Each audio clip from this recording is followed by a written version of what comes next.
कभी सोचा है जब कोई स्वर्ण युग या गोल्डन एज खत्म होता है तो उसके बाद क्या होता है? सिर्फ अंधेरा। हम सबने गुप्त साम्राज्य की महानता के बारे में पढ़ा है, उसकी शान और शौकत के बारे में। पर आज हम उसके बाद की कहानी देखेंगे। जब इतना बड़ा साम्राज्य बिखरा तो उसकी राख से क्या कुछ नया जन्मा।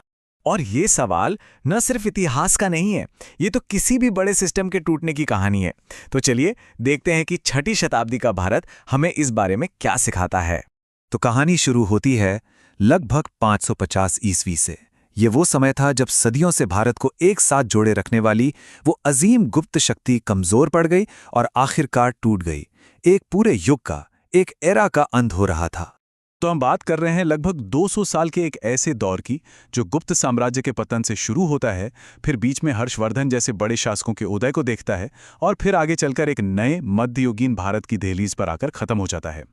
ये एक ट्रांजिशन का, एक बदलाव का समय था। जरा सोचिए, जैसे एक बहुत बड़ी मजबूत छत अचानक से हट जाए और उसकी जगह ढेरों छोटी छोटी छतें आ जाएं। कुछ वैसा ही हुआ। अब कोई एक केंद्रीय शक्ति, एक राजा नहीं था, बल्कि कई छोटे छोटे शासक थे जो अपने अपने इलाकों पर कंट्रोल के लिए जद्दोजहद कर रहे थे। तो इस टूटे हुए राजनीतिक नक्शे पर कौन से नए खिलाड़ी उभर कर आ रहे थे? सत्ता का खेल अब कहां कहां खेला जा रहा था? चलिए एक नजर डालते हैं।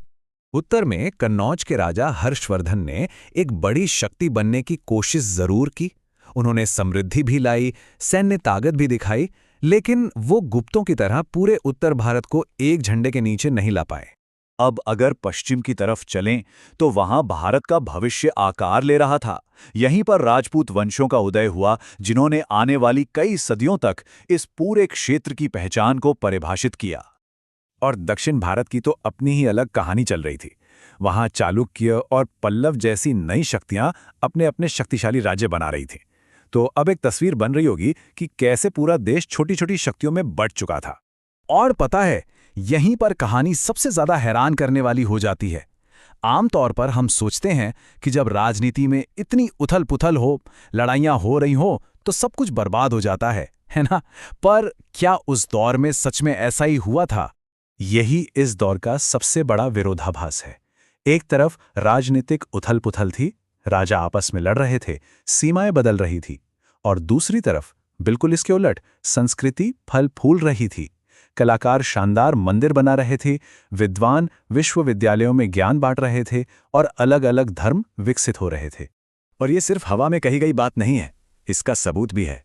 उसी दौर में भारत आए मशहूर चीनी यात्री ह्वेनसांग ने अपनी आंखों से यहाँ के विश्वविद्यालयों और ज्ञान के इस खोज को देखा था, और उसके बारे में उन्होंने बहुत विस्तार में लिखा भी है।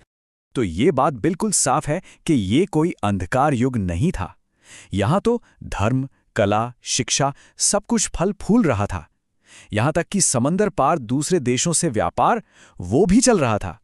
जिंदगी चल रही थी और खूब अच्छे से चल रही थी। तो इस पूरी कहानी का सबसे बड़ा सबक क्या है? यही कि ये दौर एक अंत नहीं, बल्कि एक नई शुरुआत थी, एक नई बिगनिंग। यहीं से उस भारत की नींव पड़ी जिसे हम मध्यकालीन भारत के नाम से जानते हैं।